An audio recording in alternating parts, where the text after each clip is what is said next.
దేశానికి దశ, దిశ చూపించేది యువతే అంటారు. అలాంటి యువ నాయకుడు ఈ రోజున లోకేష్ గారు ఐటీ శాఖ మంత్రిగా ఉండి దావోస్ పర్యటన నేపథ్యంలో ఆయన తన పుట్టినరోజును కూడా ఆయన రాష్ట్రానికి ఉద్యోగ అవకాశాలు అలాగే యువతకి ఉద్యోగ భద్రత కల్పించే దిశగా అడుగులు వేస్తున్న తరుణంలో ఈ రోజున రాష్ట్ర వ్యాప్తంగా యువ నాయకులంతా కూడా ఆయన పుట్టినరోజు వేడుకలను ఘనంగా నిర్వహిస్తున్నారు. ఈ రోజున తూర్పు నియోజకవర్గంలో గద్దె రామ్మోహన్ గారు తనయుడు గద్దె క్రాంతి గారు మనతో ఉన్నారు. సార్, యువత గత 5 ఏళ్ల కాలంలో యువత అనేవాళ్ళు బాగా నిర్వీర్యం అయిపోయిన పరిస్థితి. గంజాయికి కానీ లేకపోతే ఉద్యోగ అవకాశాలు లేక ఎన్నో నేరాలు ఘోరాలు కూడా వాళ్ళు అటువైపు మళ్ళిన పరిస్థితి.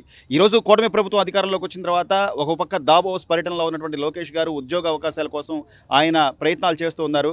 ఆయన తరపున ఒక యువ నాయకుడిగా మీరేం చెప్పదలుచుకున్నారు? యువతకు ఉద్యోగ అవకాశాలకు సంబంధించి కూటమి ప్రభుత్వం ఎలాంటి అడుగులు వేస్తుందంటారు? మేనిఫెస్టోలోనే దాదాపుగా 25 లక్షల ఉద్యోగాలు క్రియేట్ చేయాలన్న దీని మీద ముందుకి సాగుతుందండి. దాంతోపాటు యాక్చువల్గా లాస్ట్ 5 ఇయర్స్ నిర్వీర్యం అయిపోవటం అనేది అందరం చూస్తూనే ఉన్నాము యువతకి. ఎందుకంటే ఉద్యోగ అవకాశాలు కానీ లేకపోతే బిజినెస్ అవకాశాలు కానీ ఎక్కడా లేకుండా పోయినాయి. అది అందరికీ తెలిసిన విషయమే. ఇప్పుడు వచ్చేసరికి కొత్త ప్రభుత్వం రాగానే ఒక పండుగ వాతావరణం ఏర్పడిందండి. మోస్ట్లీ ఏమైందంటే ఒక హోప్ అనేది క్రియేట్ అయింది యువతలో. ఈ హోప్ అనేది చాలా ఇంపార్టెంట్. ఇది మన నారా లోకేష్ అన్న మన యూత్కే ఒక పెద్ద ఇన్స్పిరేషన్. ఎందుకంటే ఆయన యువగళ రథసారథి. అలాగే ఆయన ముందుకొచ్చి ఎన్నో ఉడిదుడుకులు ఎదుర్కొని ఇప్పుడు మంగళగిరి లాంటి నియోజకవర్గంలోనే అత్యధిక మెజారిటీతో గెలిచారంటే అది జనాలకి ప్రజలకి ఆయన మీద ఉన్న నమ్మకం. అందులో మన యువతకు కూడా ఏదో ఒకటి సాధించాలి అనే పట్టుదల ఉంది కాబట్టే ఇలాగ కూటమి ప్రభుత్వాన్ని ఎన్నుకున్నారు. ఇప్పుడు ఈ మొత్తం ఈ నమ్మకాన్ని సరిగ్గా నిలబెట్టుకోవటానికి ఆయన చేసే చాలా పాలసీస్ ఎడ్యుకేషన్లో కానీ లేకపోతే హ్యూమన్ రిసోర్సెస్లో కానీ ఐటీ దానిలో కానీ ఇప్పుడు గూగుల్ ద్వారా ఏఐని మనకి ఇంటిగ్రేట్ చేయటంలో కానీ ఆయన చేసే పనులన్నీ కూడా ఇప్పుడు యువత అంతా చూస్తుంది. ఇది యువతకి ఒక సందేశాన్ని ఇస్తుంది. మెయిన్గా ఒక ఇన్స్పిరేషనే కాకుండా యూత్ అంతా కూడా ఇప్పుడు యూత్ ఫోర్స్ అనేది చాలా చాలా బలమైన ఫోర్స్ మన రాష్ట్రంలోనే కాదు మన దేశంలోనూ కూడా. ఇప్పుడు యూత్ అంతా కూడా అందరూ ఏదో ఒక పని చేసి ఈ అభివృద్ధి అనేది అంచెలంచెలుగా ముందుకు తీసుకెళ్లాలనే ధ్యేయంతో ముందుకు సాగుతుంది. ఇప్పుడు దీనికోసం కూటమి ప్రభుత్వం చాలా చాలా వరకు పాటుపడుతుంది.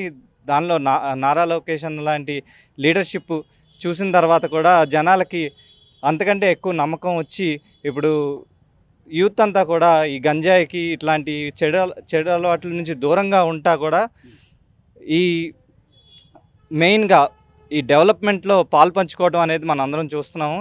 ఇలాగే ముందుకు సాగి వచ్చే రాబోయే 5 ఏళ్ళు 10 ఏళ్లలో కూడా most developed already India most developed నేషన్గా తయారవుతుంది. దానిలో కూడా మన ఆంధ్రప్రదేశ్ హైయెస్ట్ డెవలప్మెంట్లో ముందుకు సాగాలని జీడిపి కూడా అంచెలంచెలుగా పెరగాలని కోరుకుంటూ ఇలాంటి నారా లోకేష్ అన్న జన్మదిన శుభాకాంక్షలు తెలియజేసుకుంటూ ఒక పండగ వాతావరణంలాగా అన్ని డివిజన్లోనూ కేక్ కట్ చేయించుకుంటూ ఆయన స్మరించుకుంటూ ఇలాగా చేయటం అనేది చాలా ఆనందంగా ఉంది.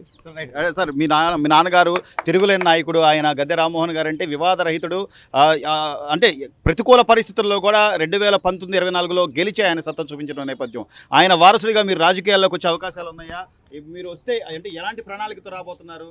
ఇది యాక్చువల్గా నేను ఇందాక చెప్పేదే, నారా లోకేష్ లాంటి లీడర్షిప్ చూసిన తర్వాత ఆయన ఇన్స్పిరేషన్తో ఇది పాలిటిక్స్లోకి వస్తామా రామా గెలుస్తామా ఓడతామా ఇవన్నీ పక్కన పెట్టేసి ప్రజలకి ఏదో ఒకటి చేయాలని ముందుకొచ్చి ఇప్పుడు సర్వీస్ యాక్టివిటీ స్టార్ట్ చేయడం జరుగుతూ ఉంది. ఇప్పుడు నేను లోకేష్ అన్నతో 2-3 సార్లు మీటింగ్ చేసినప్పుడు కూడా మీరు కూర్చుంటే ఆయన మనస్తత్వం ఏంటో మీకు అర్థమవుతుంది.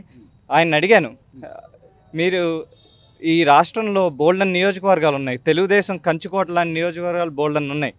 అలాంటిది మంగళగిరి లాంటి నియోజకవర్గం ఎందుకు చూస్ చేసుకున్నారు? మంగళగిరిలో 85 నుండి ఇప్పుడు దాకా తెలుగుదేశం జెండా అనేది ఎగిరింది ఎక్కడా లేదు.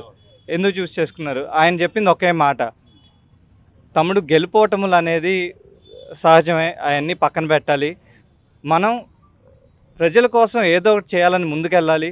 ప్రజలకి నచ్చి ఓటేసి మనని గెలిపించుకుంటే మనతో పాటు నడిస్తే అదే మనకి కంప్లీట్ సాటిస్ఫాక్షన్. మనం అలాగే ఏ పని చేసినా జనాలను ఉద్దేశించి ప్రజలకి ఏ పని చేస్తే బాగుంటుంది అనేది చేసుకుంటా ముందుకెళ్ళటమే. పాలిటిక్స్ అనే దాని గురించి ఎక్కువ ఆలోచించొద్దు. మనకి జనాలు మనకు ఓట్లేసి గెలిపిస్తే మనం వాళ్ళకి ఇంకా ఏదో ఒకటి చేయగలుగుతాము. అదొకటే ఆలోచించమని. ఇన్స్పిరేషన్ లోకేష్ గారు అంటారు. అంటే ఆయన ఎక్కడైతే అవమానాలు పడ్డాడో, ఎక్కడైతే ఇబ్బందులు పడ్డాడో, 2019 నుంచి 24 వరకు అనేక రకాల ఇబ్బందులు పడ్డాడు. బాడీ షేవింగ్ అని కానివ్వండి, ఏవైతే రాటుదేలి ఈ రోజున అక్కడే అన్ని 1,00,000 ఓట్ల పైగా మెజారిటీతో ఆయన గెలిచిన నేపథ్యం. అదే మనం చూస్తూనే ఉన్నాం.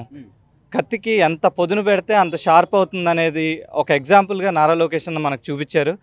ఇలాగే అందరూ కూడా రాష్ట్రంలో యూత్ అంతా కూడా పాలిటిక్స్ అన్ని పక్కన పెట్టి, పార్టీలు పాలిటిక్స్ ఇవన్నీ పక్కన పెట్టి ప్రతి ఒక్కరూ కూడా ఏదో ఒక ప్రాబ్లం స్టేట్మెంట్ తీసుకుని దాన్ని ఎలా సాల్వ్ చేయాలో ఆలోచిస్తా ముందుకు సాగితే, జనాలకు ఏదో ఒకటి చేయాలని ముందుకు సాగితే డెఫినెట్గా ఆంధ్రప్రదేశ్ అనేది నెంబర్ 1 స్టేట్గా మారుతుంది దేశంలోనే.